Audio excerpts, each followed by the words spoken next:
حضرت محمود بن لبید رضی اللہ تعالیٰ عنہ سے روایت ہے کہ نبی صلی اللہ علیہ وسلم نے فرمایا، دو چیزیں ہیں جنہیں انسان ناپسند کرتا ہے۔ انسان موت کو ناپسند کرتا ہے، حالانکہ موت مومنوں کے لیے فتنے سے بہتر ہے، اور وہ قلت مال کو ناپسند کرتا ہے جبکہ قلت مال کا حساب کم ہے۔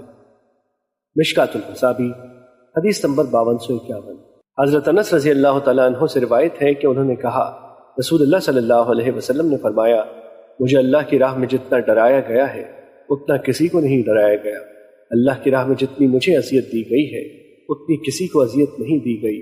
مجھ پر 30 دن رات بھی گزرے ہیں کہ میرے اور بلال کے لیے کوئی ایسی چیز نہیں تھی جسے کوئی جاندار کھاتا ہے، البتہ اتنی قلیل چیز تھی جسے بلال کی بغل چھپا لیتی تھی۔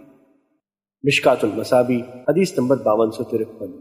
حضرت ابو ذر رضی اللہ تعالیٰ عنہ بیان کرتے ہیں، میرے خلیل نے مجھے 7 چیزوں کے متعلق حکم فرمایا۔ آپ صلی اللہ علیہ وسلم نے مساکین سے محبت کرنے اور ان کے قریب رہنے کا مجھے حکم فرمایا، اور آپ نے مجھے حکم فرمایا کہ میں اپنے سے کمتر کی طرف دیکھوں، اور جو مجھ سے دنیا کے لحاظ سے برتر ہے اس کی طرف نہ دیکھوں۔ آپ نے مجھے صلہ رحمی کا حکم فرمایا اگرچہ وہ قطع رحمی کرے۔ آپ نے مجھے حکم فرمایا کہ میں کسی سے کوئی چیز نہ مانگوں۔ آپ نے مجھے حکم فرمایا کہ میں حق بات کروں اگرچہ وہ کڑوی ہو۔